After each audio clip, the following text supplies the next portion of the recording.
Itu bergerak sebagai siklus ya. Layaknya semua market, pasti ada siklus yang kita bisa pelajari. Karena banyak orang yang bilang kripto itu korelasinya dikit sama aset kelas lain, tapi di sini gue akan buktikan bahwa itu bukan faktanya. Kenapa? Karena contohnya, kalau misalnya secara ekonomi melemah, orang spending lebih kecil, pasti uang yang digunakan untuk beli aset kelas yang resiko tinggi, apalagi seperti kripto, itu pasti jauh lebih sedikit.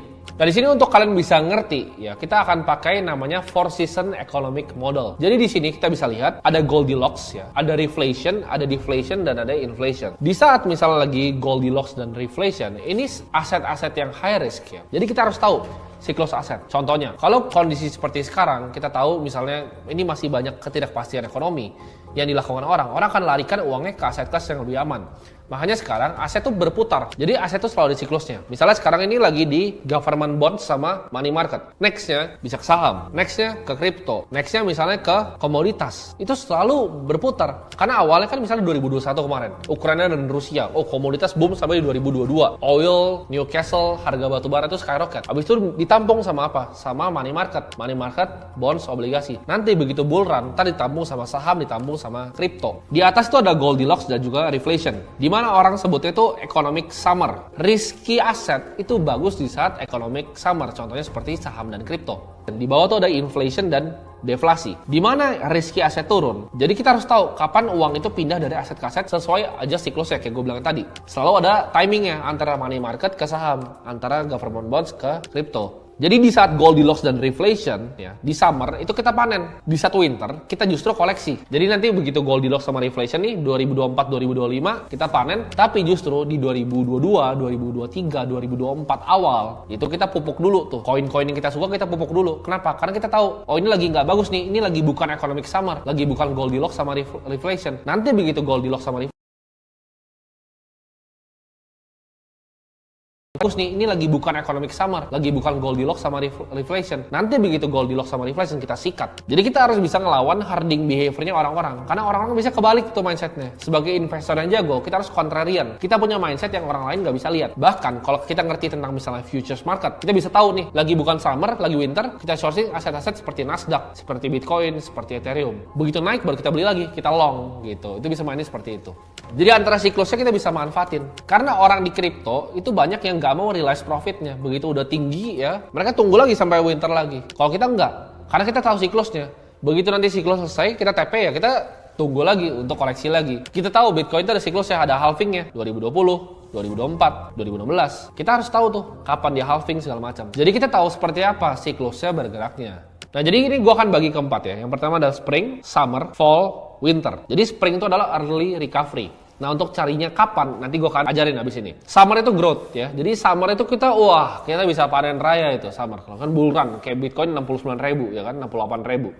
Abis itu nextnya ada fall. Ya mulai turun, ya kan, mulai turun 40.000. Terus ada winter recession. Pas winter apa yang terjadi? Oh Luna collapse, ya kan, Three Arrows collapse, FTX collapse, FTT collapse. Itu pas winter tuh. Nah winter kalau udah bottom ya, kita akumulasi sampai ke spring lagi, ya early recovery. Jadi ini kayak ibaratnya kayak musim-musim. Kita harus tahu kita lagi di musim yang mana. Kalau sekarang mungkin jelas ya kita lagi di winter. Tapi setelah winter apa? Ada early recovery atau spring. Untuk ngerti market crypto as a whole, kita harus ngerti harga Bitcoin. Kenapa? Karena harga Bitcoin kayak gue bilang tadi itu adalah korelasi. Jadi ini pelajarannya saling nyambung ya. Jadi kalau kita ngerti cara Bitcoin bergerak, kita akan tahu kira-kira kripto bergerak kayak gimana. Karena Bitcoin kan sekarang baru turunnya mungkin 60-70%. Sedangkan kripto altcoin lain itu turun 90%. Jadi kalau Bitcoin turun, semuanya pasti turun. Bitcoin naik, semuanya pasti naik. Oke, jadi kita langsung praktek aja ya. Karena kan kita kalau mau analisa kripto, kita harus ngerti gimana caranya kita bisa analisa Bitcoin ya. Jadi di sini kita langsung akan analisa kripto, kita harus ngerti gimana caranya kita bisa analisa Bitcoin ya. Jadi di sini kita langsung akan analisa harga Bitcoin. Nah, di sini ya, mungkin kalian banyak nanya, lu kan investor kok kenapa lu lihat chart? Fungsi chart adalah untuk gue bisa memahami siklusnya. Jadi analisa teknikal yang gue pakai itu sedikit berbeda dengan sebagian besar orang. Tapi di akademi ini yang gue ajarin adalah apa yang gue praktekkan sendiri dan gimana caranya gue bisa ngelihat market kripto. Pertama kita lihat, kita akan buka dari daily candle-nya dulu. Kita perhatiin di sini. Bitcoin itu udah turun terus ya. Dari area bulan Juli ini. Dari Juni-Juli ini udah turun dari 31.000. Gue tuh biasa melihat opportunity beli itu di saat harga-harga justru cenderung lagi turun. Nah kalau kita lihat nih di time frame daily ya, gue kan selalu cari namanya confirmation pattern break. Jadi di sini kita lihat nih, begitu dia mulai naik di sini ya. Ini dia akan bikin higher low, higher low, higher low. Sampai ini di break, dia bikin lower low, lower low, lower low. Jadi technical gue tuh nggak ribet. Gue cuma lihat patternnya aja. Gue nggak hafalin. Misalnya ini ada engulfing apa, gue nggak pernah hafalin. Tapi gue cuma lihat kalau ada pattern break seperti ini. Itu bisa jadi konfirmasi kalau misalnya gue mau masuk di futures market atau enggak. Nah, tapi fungsi gue lihat ini adalah sekarang kita mau lihat the bigger picture, market cycle. Untuk kita bisa lihat market cycle, ya kita harus pakai time frame berbeda. Kita nggak bisa pakai time frame di daily. Untuk daily ini untuk apa? Untuk cari posisi entry yang bagus dalam waktu mungkin harian, mingguan, sampai bulanan. Untuk kita nge-swing trade. Jadi gue selalu bikin areanya aja gitu. Nih area supportnya di sini gitu kan. Ini resistance yang menurut gue harus di break nih. Ini harus di break untuk jadi nanti support selanjutnya. Tapi untuk kita ngeles secara lebih makro, gue akan suka masuk ke time frame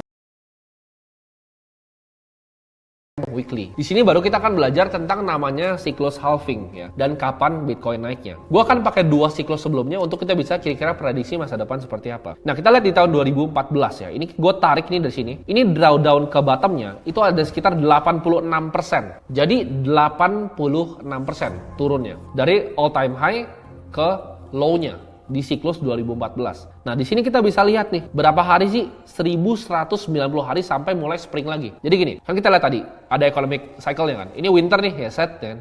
Winter berarti ini hampir setengahnya. Winternya itu sekitar 500-an hari. Ini winter nih, ya set kan.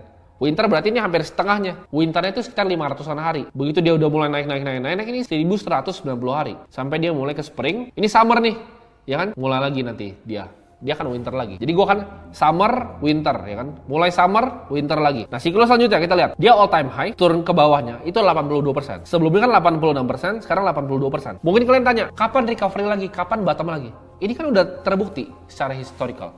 Mark Twain bilang, history itu memang nggak repeat itself, tapi history itu rhyme. Ya, jadi kita bisa belajar dari harga-harga historis sebelumnya. Nah, kita lihat di sini. Ini berapa lama nih ya jaraknya? Kita cari misalnya time range-nya nih. Day range-nya. Dari misalnya dia all time high ke dia mulai recovery, ini 560 hari ya siklus terakhir. Kalau sampai all time high-nya lagi kita tarik, ini sama nih, around 1000-an hari. Jadi dari all time high sebelumnya kena winter sampai all time high lagi 1176 hari. Kalau misalnya kita lihat yang sama, dari sekarang nih, dari all time high-nya nih gue tarik nih, dari all time high-nya kita bikin 1057 hari aja. Itu kira-kira akan ada di September tahun 2024. Jadi nextnya mungkin ketemu bull run lagi, itu September 2024. Nah, sekarang itu kita masih di mana? Kita masih di Desember 2022. Apakah sekarang udah bottom? Nah, kita lihat nih, kita sama. Kan tadi kita lihat siklus yang di sini, itu 86%. Di sini 82,45%. Nah, kita lihat nih. Kalau misalnya kita tarik, misalnya dari price range dari sini, kita tarik karena harga sekarang itu masih bahkan ke 15.450, itu masih 77%. Nah, ini bisa spekulasi kalian nih. Kalau gue pribadi, gue rasa bottomnya di sini nih, di resistance gue gambar di sini. Ini adalah bottomnya, di sekitar 80-an%. Ya, jadi gue akan tarik 80,19%. Bottomnya akan di 13.400 gue lihat. Tapi apakah bisa ke 82? Ya kalau 82 kita tinggal adjust nih. Misalnya kita samain kayak sebelumnya. Tapi trennya cenderung menurun. Karena sebelumnya 86, nextnya 82. Menurut gue sekarang mungkin di area 80. Jadi prediksi gue antara akan mungkin di 13 ribuan. 13.000 sampai 14.000 itu udah bottom. Nah, tapi pertanyaannya kapan recovery-nya? Kita tinggal lihat nih dari historical waktunya. Jadi cara gue ngeliat siklus Bitcoin begini, dan ini menurut gue siklus kripto. Kenapa? Di saat summer naik, nanti Bitcoin naik, gue akan hajar ke kripto-kripto yang kecil-kecil. Jadi kalau misalnya kita lagi winter gini, uang kita tumpukin aja di Bitcoin sama Ethereum. Tapi nanti begitu siklusnya dia boom summer, hajar di altcoin yang baru ya, cari layer 1 yang bagus, layer 2 yang bagus, baru kita hajar nanti. Jadi kira-kira cara gua ngeliat siklusnya sebagai whole, sebagai investor tuh seperti ini. Nah, jadi di sini kalian mulai dapat gambaran tuh cara gua analisa secara teknikal tapi yang praktikal untuk melihat gimana caranya siklus Bitcoin bekerja.